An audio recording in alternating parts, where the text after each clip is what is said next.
J'avais plus de mémoire, ça a coupé. Du coup, j'ai enlevé, j'ai nettoyé. Donc, je reprends. Je sais pas où je me suis arrêtée, mais je reprends tout, du coup, le poème.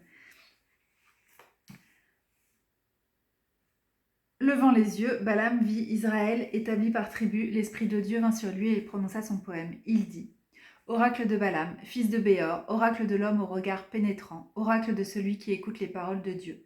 Il voit ce que Shaddai fait voir, il obtient la réponse divine et ses yeux s'ouvrent. Que tes tentes sont belles, Jacob, et tes demeures, Israël, comme des vallées qui s'étendent, comme des jardins au bord d'un fleuve, comme des aloés que Yahvé a plantés, comme des cèdres auprès des eaux. Un héros grandit dans sa descendance, il domine sur des peuples nombreux. Son roi est plus grand qu'Agag, sa royauté s'élève, Dieu le fait sortir d'Égypte. Il est bon, il est pour lui comme des cornes de buffle. Il dévore le cadavre de ses adversaires, il leur brise les os, il s'est accroupi, il s'est couché, comme un lion, comme une lionne, qui le fera lever? Béni soit qui te maudit, et maudit qui te maudit. Béni soit qui te bénit, et maudit qui te maudit. Qu'est-ce que j'ai dit la première fois? Je suis emmêlée. Béni soit qui te bénit, et maudit qui te maudit. Balak s'est mis en colère contre Balaam, il frappa des mains et dit à Balaam: Je t'avais mandé pour maudire mes ennemis, et voilà que tu les bénis, et par 3 fois. Et maintenant décarpille et va-t'en chez toi, j'avais dit que je te comblerais d'honneur, c'est Yahvé qui t'en a privé. Balaam répondit à Balak: N'avais-je pas dit déjà à tes messagers, quand Balak me donnerait bien sa maison d'argent et d'or, je ne pourrais transgresser l'ordre de Yahvé et faire de moi-même, ni bien ni mal, ce que Yahvé dira, c'est ce que je dirai. Maintenant que je pars chez les miens, viens, je vais t'aviser de ce que ce peuple fera à ton peuple dans la suite des temps. Alors il prononça son poème. Il dit: Oracle de Balaam, fils de Béor, oracle de l'âme au regard pénétrant, oracle de celui qui écoute les paroles de Dieu, de celui qui sait la science du Très-Haut. Il voit ce que Shaddai fait voir. Il obtient la réponse divine et ses yeux s'ouvrent. Je le vois, mais non pour maintenant. Je l'aperçois, mais non de près. Un astre, issu de Jacob, devient chef. Un spectre se lève, issu d'Israël. Il frappe les tentes de Moab et le crâne de tous les fils de Seth. Édom devient un pays conquis, Séhir. Israël déploie sa puissance. Jacob domine sur ses ennemis et fait périr les rescapés de Har. Balaam vit Amalek. Il prononça son poème. Il dit: Amalek, prémisse des nations, mais sa prospérité périra pour toujours. Puis il vit les Kénites, il prononça son poème, il dit: Ta demeure fut stable, Gavin, et ton nid juché sur le rocher, et ton nid juché sur les rochers. Mais le nid appartient à Béor. Jusqu'à quand sera-t-il captif d'Assur? Puis il prononça son poème, il dit: Des peuples de la mer se rassemblent au nord, des vaisseaux du côté de Kittim. Ils oppriment Assur, ils oppriment Héber, lui aussi périra pour toujours. Puis Balaam se leva, partit et retourna chez lui. Balak lui aussi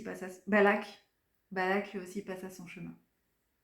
Et c'est cette résonance dans les noms, Balaam, Balak, Balaam, Balak, Balaam, Balak. Hier, quand j'écoutais un reportage sur le, la chaîne Is Genesis History, point d'interrogation, il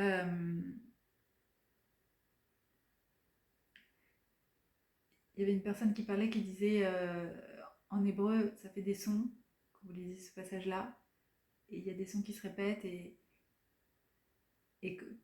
quand je dis ça, c'est ce que j'entends. C'est tellement, tellement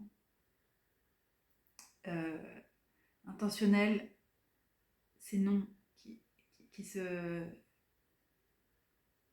Comme un écho, Balam, Balak, Balam, Balak, Balam, Balak. Et il y a quelque chose. C'est profond. Mais ouais, dans ce passage, pendant que je disais, je me disais, oui, c'est Dieu qui a voulu qu'il les bénisse 3 fois en fait. C'est pour qu'ils persistent. J'étais plus jeune.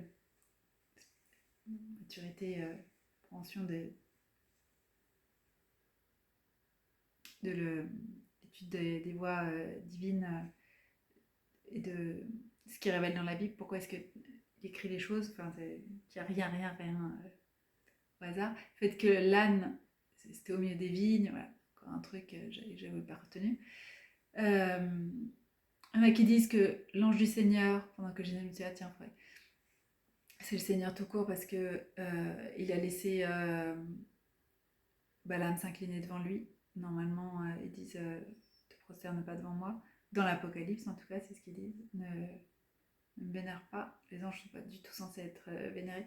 Mais pendant que je disais, je me disais oui, mais en même temps, il y a des personnes qui s'inclinent devant les rois en marque de respect. Donc peut-être, je sais pas si ça veut dire que c'est pas que c'est le Seigneur, mais ça fait partie des choses que les gens disent, certains, des interprétations possibles. Ce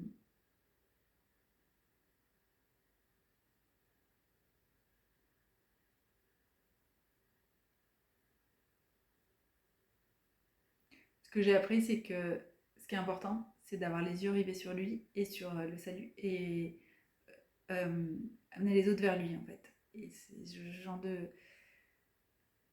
Est-ce que c'est utile? On peut partir dans des distractions sur des choses comme ça qui ne sont pas forcément utiles à l'heure actuelle. J'ai mal au dos subitement, ça fait que je me tiens comme ça. Ça me fait penser du coup au message de Raé, encore une fois. Euh, Toujours cette notion-là en fait. Déjà béni. Donc, accepter de recevoir. La conclusion, c'est le truc des prophètes. Ils peuvent prophétiser autant qu'ils veulent sur vous, ils peuvent pas vous maudire en fait. C'est ce que le Seigneur me dit ce matin. De toute façon, rien ne peut vous être enlevé. Enfin, c'est lui qui donne et qui reprend, c'est pas les paroles des hommes. Donc, tout ce que ça a fait bénir Israël en plus, par 3 fois. Et en même temps prononcer l'oracle sur les autres nations. Donc, ce qui s'est passé en fait. Ou pas. On va dire ce qui est. Vous décidez que vous n'êtes pas lui. C'est pas selon les critères des hommes en fait. Peu importe. C'est les fruits de l'esprit. Les dons, il les donne à tous en plus. Auprès des gens qui ne sont pas avec lui. La prophétie, voilà. Donc, richesse, c'est les fruits de l'esprit. Et quand vous les avez, il n'y a personne qui peut vous dire que vous n'avez pas le Saint-Esprit en fait. Je connais des gens qui ne connaissent pas la Bible et qui ont bien plus de fruits d'esprit que des gens qui connaissent la Bible sur le bout des doigts. Satan connaît la Bible, hein. Très très bien. Donc c'est pas un critère. Moi j'ai vu des démons qui parlaient en langue, donc encore une fois c'est pareil. J'insiste parce que c'est la vérité. Au point que moi je veux plus parler pour ne pas tant que je sais pas que c'est le Saint-Esprit quoi. Et qu'est-ce que je raconte en fait. Donc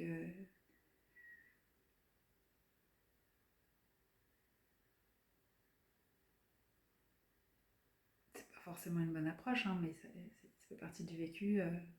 Ce sera guéri quand ce sera guéri, mais on vit bien ça aussi. Hein, voilà. Je préfère chanter en langue de toute façon. Ça c'est beau. Et on sent quand on chante à Dieu.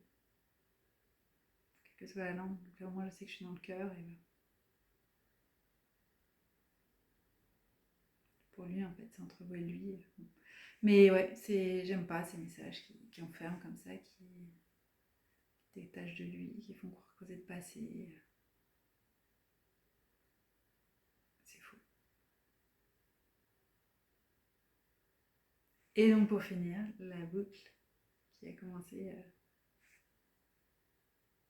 sur la première vidéo de cette série, c'est on peut pas me dire ce qu'il avait mis.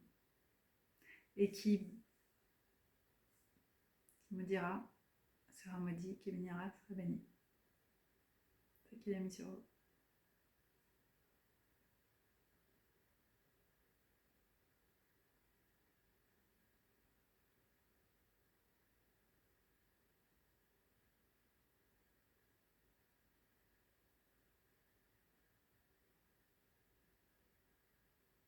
Des gens qu'on peut protéger. C'est pour ça qu'il que la protection qui est diffusée autour, ils en profitent plus en fait. Il y a des limites. Si vous maudissent, voilà. Pareil, ce truc d'entendre tout le temps, prier pour, prier pour. Il me dit non, non, c'est fini en fait. Il n'y a pas de. Et si vous le faites, déjà c'est de la désobéissance et ça les couvre. Et non, l'amour couvre une multitude de péchés. C'est dans les charismes, c'est sûr, là, je suis passée autour des passages que j'ai dit. C'est été. Charité couvre une multitude de péchés. Et justement,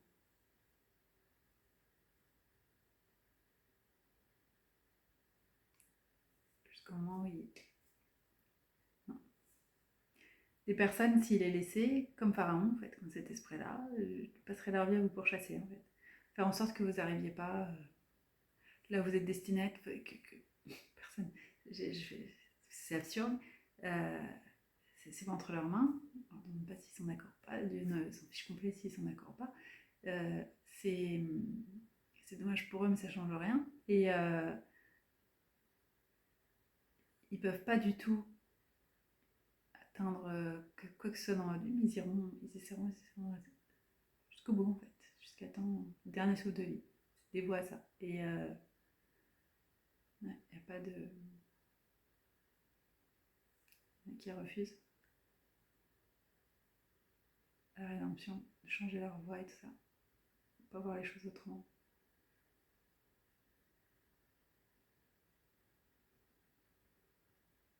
Mais vous pouvez pas. Être maudit et vous avez béni, vous avez béni.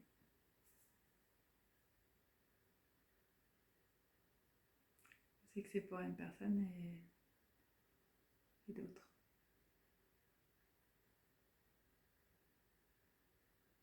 Et à prononcer, il vous l'a dit.